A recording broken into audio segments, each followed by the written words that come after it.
گتو د قدرت در لا خائص در کڑے گرانا اے عثمان حنفی سے دزڑ سرا قدر دانا.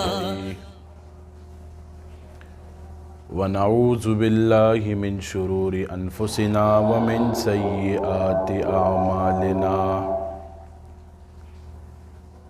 من يهده الله فلا مضل له ومن يضلله فلا هادي له ونشهد أن لا إله إلا الله وحده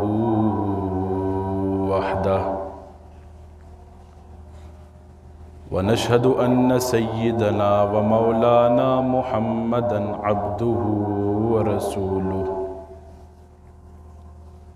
أما بعد فأعوذ بالله من الشيطان الرجيم بسم الله الرحمن الرحيم. والعصر إن الإنسان لفي خسر إلا الذين آمنوا وعملوا الصالحات وتواصوا بالحق وتواصوا بالصبر. صدق الله العظيم وصدق رسوله النبي الأمي الكريم ونحن على ذلك لمن الشاهدين والشاكرين والحمد لله رب العالمين. درود شریف یا اللہ.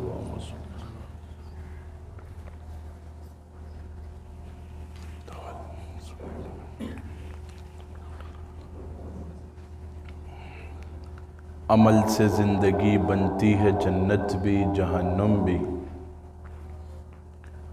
عمل سے زندگی بنتی ہے جنت بھی جہنم بھی. یہ خاکی اپنی فطرت میں نہ نوری ہے نہ ناری. میرے انتہائی واجب الاحترام عزیز ساتھیوں، حضرت مولانا قاری محمد مبین صاحب اور اسی طرح ان کے رفقا ملک صاحب اور جتنے تمام احباب ہیں، میں ان کا تہ دل سے مشکور و ممنون ہوں کہ انہوں نے آج مجھے یہاں مدعو کیا اور بات کرنے کی موقع فراہم کیا. اللہ ان کو جزائے خیر عطا فرمائے، ہم سب کو دینی محبت نصیب فرمائے. میرے بھائیو دوستو، آج جتنے انسان بھی ہیں وہ سکون کی تلاش میں ہیں. چاہے وہ امیر ہے، چاہے وہ غریب ہے، چاہے وہ رئیس ہے، چاہے وہ جو بھی ہے، تلاش اس کی جو ہے سکون ہے کہ ہمیں سکون مل جائے. سکون جو ہے نہ مال میں ہے، نہ دولت میں ہے، نہ عزت میں ہے، نہ شہرت میں ہے. کسی چیز میں سکون نہیں ہے. سکون ایک چیز میں ہے، صرف اللہ کی یاد میں ہے. اور سب سے زیادہ ہم اسی چیز سے غافل ہیں. اللہ کی یاد سے سب سے زیادہ ہم غافل ہیں. آج ہم اپنی صحبتوں کو دیکھیں، اپنی دوستیوں کو دیکھیں. آج ہم اپنی مجلسوں کو دیکھیں. نوجوان طبقہ، بوڑھے طبقہ، جتنے لوگ ہیں، عمر رسیدہ لوگ ہیں، وہ اس چیز کو دیکھیں تو ان کا دل، ان کی مجلس اللہ کی طرف متوجہ نہیں ہوتی. جہاں بھی بیٹھے ہوں، اس حد تک مسجد میں آتے ہیں اللہ کو یاد نہیں کرتے. کھڑے اللہ کے آگے ہوتے ہیں لیکن سوچ دنیا کی ہوتی ہے. پڑھ رہے نماز ہوتے ہیں لیکن سوچ دنیا کی ہوتی ہے. آج ہمارے اندر یہ کمزوری ہے. خواجہ بہاؤالدین رحمۃ اللہ علیہ اپنے دور کے بہت بڑے تاجر تھے، کاروباری تھے. ایک مرتبہ ایسے ہوا، کسی نے کہا حضرت نوکر آئے پاس کہ آپ کا جہاز سامان کے ساتھ ڈوب گیا. تو حضرت نے دل کی طرف توجہ کی، فرمایا الحمدللہ. پھر تھوڑی دیر گزری، پھر نوکر آئے پاس، حضرت آپ کا جہاز صحیح سلامت ہے، واپس آ گیا، واپس مل گیا. تو حضرت نے پھر دل کی طرف توجہ کی، پھر کہا الحمدللہ. تو پھر تھوڑے نوکر کو تعجب ہوا جب ڈوب گیا تب بھی حضرت نے الحمدللہ کہا، اور جب واپس مل گیا تب بھی الحمدللہ۔ یہ ماجرا کیا ہے سمجھ نہیں آ رہی۔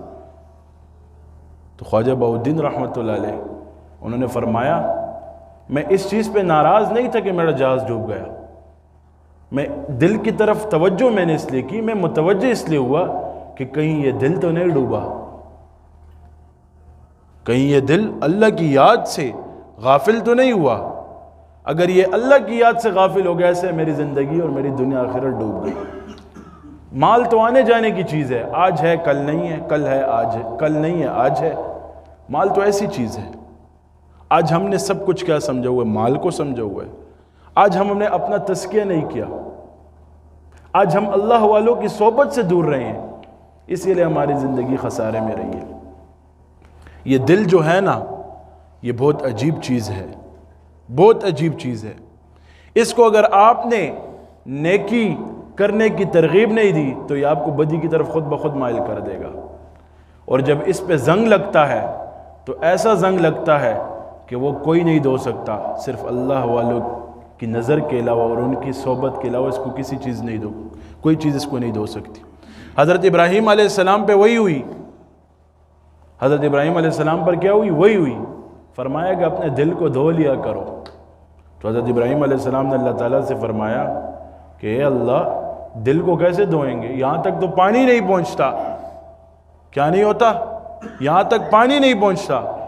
تو اللہ تعالیٰ نے فرمایا اس کو رات کو اٹھنے سے، لوگوں کو معاف کرنے سے اس کو دھو لیا کرو، میرے آگے آوازاری کرنے سے اس کو دھو لیا کرو۔ آج ہمارے پاس اتنا وقت نہیں ہے کہ ہم اللہ کو یاد کریں۔ ہمارے 24 گھنٹے کی زندگی جو ہے ٹائم ٹیبل اور روٹین اس کی فکس ہے۔ کیا ہے؟ اس کی ٹائم ٹیبل اور روٹین ہمارے پاس فکس ہے کہ ہم نے رشتہ داروں کے گھر جانا ہے، ہم نے یہ کرنا ہے، ہم نے فلاں کرنا ہے، لیکن ہمارے پاس یہ نہیں ہے کہ ہم نے ذکر کرنا ہے، ہمارے پاس یہ نہیں ہے کہ ہم نے معمولات کرنے ہیں، ہمارے پاس یہ نہیں ہے کہ ہم نے نیک لوگوں کی صحبت میں اٹھنا بیٹھنا ہے۔ یہ وقت ہمارے پاس نہیں ہے۔ آج ہم کیوں اتنے خسارے میں چل رہے ہیں؟ کیوں؟ حدیث شریف کا مفہوم ہے، نبی علیہ السلام نے فرمایا ہے کہ دل کی بھی پالش ہوتی ہے، چمک ہوتی ہے۔ جیسے انسان جوتوں کو پالش کرتا ہے، جوتوں کی پالش کے بعد چمک نکلتی ہے، اسی طرح لوہے کو بندہ پالش کرتا ہے، رگمال دیتا ہے، وہ چمک جاتا ہے۔ اسی طرح دل کی جو پالش ہے وہ اللہ کی یاد ہے، اللہ کا ذکر ہے اور اللہ والوں کی صحبت ہے۔ آج ہم اس صحبت سے دور ہیں۔ حکیم الامت حضرت مولانا اشرف علی تھانوی رحمۃ اللہ علیہ، تصوف والے لوگ جو ہوتے ہیں وہ عجیب طبیعت کے لوگ ہوتے ہیں، نرالی طبیعت ہوتی ہے ان کی۔ حکیم الامت اشرف علی تھانوی رحمۃ اللہ علیہ کے پاس عزیز الحسن مجذوب آئے اور وہ بیعت تھے، ان سے مرید تھے، حضرت کی صحبت میں وقت گزارتے رہے۔ کیا کرتے رہے؟ حضرت کی صحبت میں وقت گزارتے رہے۔ خواجہ عزیز الحسن مجذوب اس وقت تصوف کے بہت نامی گرامی اور بہت بڑے پائے کے بزرگ ہیں۔ ایک دن حضرت ناراض ہوئے، حکیم الامت مولانا اشرف علی تھانوی ان سے ناراض ہوئے۔ پہلے زمانے کے مرید ایسے مرید تھے، اور آج کل کے مرید ہائے استاد تھوڑی سی بات نہ کر دے وہ چلا جاتا ہے، پھر استاد کے پیچھے الٹا بولتا بھی ہے۔ جس استاد نے اللہ کا راستہ دکھایا ہو اسی کے پیچھے بدگمان ہو جاتا ہے، اسی کے پیچھے بولتا ہے۔ حکیم الامت مولانا اشرف علی تھانوی رحمۃ اللہ علیہ ناراض ہو گئے، عزیز الحسن مجذوب رحمۃ اللہ علیہ کو نکال دیا خانقاہ سے۔ کیا کر دیا؟ میری طرف توجہ کریں، خانقاہوں سے نکال دیا، اپنی خانقاہ سے عزیز الحسن مجذوب رحمۃ اللہ علیہ کو خانقاہ سے نکال دیا۔ جیسے ہی نکالا، رات کا وقت تھا، رات کا وقت تھا، حضرت آرام فرمانے چلے گئے۔ حکیم الامت مولانا اشرف علی تھانوی صاحب آرام فرمانے چلے گئے۔ سردیوں کی راتیں تھی، لمبی راتیں تھی، اندر چلے گئے۔ صبح آئے، دروازہ کھولا، نماز پڑھنے جا رہے تھے، دروازہ کھولا، دیکھا تو عزیز الحسن مجذوب رحمۃ اللہ علیہ چوکاٹ پہ بیٹھے ہوئے ہیں۔ تو حضرت پریشان ہو گئے، حیران ہو گئے۔ حضرت نے کہا اے عزیز الحسن کیا تو نہیں گیا؟ تو عزیز الحسن مجذوب رحمۃ اللہ علیہ نے کچھ کلمات کہے، نہ در کھولے گا نہ در چھوڑوں گا، نہ در کھولے گا نہ در چھوڑوں گا، حکومت ہے اپنی اپنی ادھر تیری ادھر میری۔ یہ ایسے سالکین تھے. پھر جب بنے تو عزیز الحسن مجذوب بنے. ان کا دل جب رگڑا گیا تو اللہ کی یاد میں رگڑا گیا. وہ یہ آئینہ بنتا ہے رگڑے لاکھ جب کھاتا ہے دل, کچھ نہ پوچھو دل بڑی مشکل سے بن پاتا ہے دل. عشق میں دھوکے پہ دھوکے روز کیوں کھاتا ہے دل, ان کی باتوں میں نہ جانے کیوں یہ آ جاتا ہے دل. آج ہم دنیا میں اتنے مصروف ہو چکے ہیں, اتنے مگن ہو چکے ہیں کہ ہم سے سب کچھ بھول گیا. سب کچھ ایسے اللہ والے تھے اور اللہ کے ولی تھے, ان کی وجہ سے دنیا آباد تھی. آپ خود سوچیں, آج دین ہمیں ماں کی گود میں ملا ہے, اس لیے ہمارے پاس دین کی قدر نہیں ہے, دین کی اہمیت نہیں ہے. اس کی وجہ کیا ہے کہ ہمیں دین آسانی سے ملا ہے. صحابہ کرام رضوان اللہ علیہم اجمعین سے پوچھا جائے, ان کو دیکھا جائے, انہوں نے دین کے لیے کتنی قربانی دی ہے, کیا کچھ نہیں کیا ہمارے لیے. آج جو چیز دکھتی ہے وہ بکتی ہے, ہم بس دکھنے کے پیچھے چلے گئے. ہمارا باطن کہاں چلا گیا, ہمارا باطن کہاں چلا گیا. آج بس جو چیز سوشل میڈیا پر وائرل ہو جائے ہم اسی چیز کو پاتے ہیں, ہم اسی چیز کے پیچھے بس پاگل ہو جاتے ہیں. ایسے پاگل ہوتے ہیں حد نہیں ہے. آج ہمیں کفار نے تقسیم کر لیا ہے, کفار نے کیا کیا, ہمیں تقسیم کر لیا ہے اور ہم تقسیم ہو چکے ہیں. ہمیں وحدت کا درس دینا چاہیے, ہمیں سب کو ساتھ لے کر چلنا چاہیے, اور سب کو ساتھ لے کر چلنا یہ کامیابی ہے. سب کو ساتھ لے کر چلنا یہی کامیابی ہے. اور اصل زندگی کا مقصد کیا ہے, اللہ کی رضا اور کچھ نہیں. آج ہم کسی کے ساتھ اچھائی کرتے ہیں اس لیے کرتے ہیں کہ فلاں ہمارے ساتھ اچھائی کرے گا. آج ہم کسی کے ساتھ نیکی کریں اس لیے کرتے ہیں کہ وہ ہمارے ساتھ نیکی کرے گا. اخلاص ختم ہو چکا ہے. حدیث شریف میں آتا ہے اخلاص والے ایسے ہیں جیسے ہدایت کے چراغ, ہدایت کی روشنی ان کی وجہ سے پھیلتی ہے. دیکھیں جو دین ہے نا, سونا قربانی با ورکوئی آغا عمروتا ستا ہر سملاوی کی با. انسان محنت کئی, مشقت کئی, دروغ وئی, رشتہ وئی, سلا پارا خیٹلا پارا, حلال نہ گوری حرام نہ گوری, سکئی چھ خیٹا میں آباد چی, کور میں آباد چی, بچی میں آباد چی, بچی میں خوشحال ہے, پریشانی نہ بھی, ٹینشن نہ بھی. حلال نہ گوری حرام نہ گوری, گٹی اور روڑی کورتا چھ بس ہر سکی کی خرمے خرمے, اور بس مالا دی سکون بھی, پریشانی نہ بھی.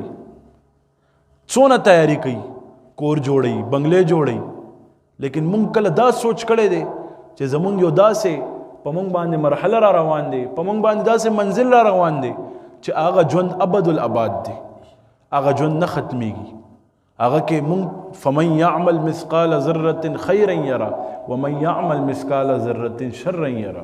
دا ذرے ذرے خیر با حساب کی گی, اور دا ذرے ذرے شر با حساب کی گی. منگ کل سوچ کڑے دے چھ قبر کے بسے کی گی. نن خو زمونگ زڑا کانے شو, کانے دا سے کانے شو, قسم دے بس بڑن شوے دے زڑا. خپل ځان سره سړی تزکیو کی, خپل ځان حسابو کی, شپې او دقیقی ځان ته دې ګوري چې ما نن د ورځ کې څونه عملونه کړي دي, څونه ښه عمل کړي دي. که زمونږ نیکۍ په ګناهونو باندې غالب دی نو یو ورځ به داسې راځي چې زمونږ دا ګناهونه چې دي ختم بشي رو رو. لیکن چې زمونږ ګناهونه په نیکۍ باندې غالب دی نو مونږ خسارې کې روان یو, مونږ څه کې روان یو, خساره کې روان یو. نو خپل د اعمالو محاسبه کوئ, الله والا صحبت ته ځئ راځئ. الحمدلله زمونږ لږ وړوکې شانتې تاسو سره جمعې ورځ ده تعارف کوم. وګورئ انسان هر قسمه محنت کوي لیکن خپل په ځان باندې کله محنت نه کوي. دې له محنت کوي کپڑے ښه واچوم, دې له محنت کوي خوشبو لګوم, دې له محنت کوي چې خوله مې ښایسته ښکاري, مخ مې ښایسته ښکاري. دې له محنت نه کوي چې زما زړه څنګه به پاکېږي. نو زړه یو ځای کې هم نه پاکېږي. وګوره قرآن زده کولو لپاره مدرسې ته به راځي, چېرته به راځي, مدرسې ته به. علم زده کولو لپاره مدرسې ته به راځي. زړه صفا کولو لپاره, زړه صفا کې به نو الله والا له به ځي. چا له به ځي, الله والا له به ځي. نو الله والا به چېرته ملاویږي, خانقاهونو کې به ملاویږي. کم ځای کې خانقاهي هلته الله والا به ملاویږي, نور ځایونو کې نه ملاویږي. ټول بزرگان خانقاهونو کې الحمدلله زمون موجود دی او پروت دی. او دنیا کم کس چې الله الله کوي د دې زړه بالکل صفا کیږي. نن موږ الله یاد نه ډېر غافل شوي، ډېر لرې شوي. نن چې دې مجلس نه پاسېږو، دې محفل نه پاسېږو، خپل زړه کې عهد وکړو چې څونه ګناهونه شوي دي، څونه چې چا سره بد کړی دی یا چا را سره بد کړي دي، بس نن موږ معاف کړل، سم کړل، معاف کړل. آینده به ګناه نه کوو، زړه کې به چاله بدۍ به نه راولو. نو انشاءالله زموږ ژوند به بالکل ښه او ښایسته به روان وي. وګورئ کم کس کاروبار کوي، دکان ته ځي، یا شاګرد وي یا مستري وي، سم وي، هغه چې کلم جماعت ته راځي ودس کوي، جماعت نه وځي، نو څه وایي؟ زه سپک شم، وایي یا نه وایي؟ وایي سپک شم. نو تاسو سوچ وکړئ سکون کم ځای کې پروت دی؟ الله په یاد کې پروت دی. الله دې په دې خبرو باندې عمل کولو توفیق نصیب کړي. واخر دعوانا الحمدلله رب العالمین. جزاک الله.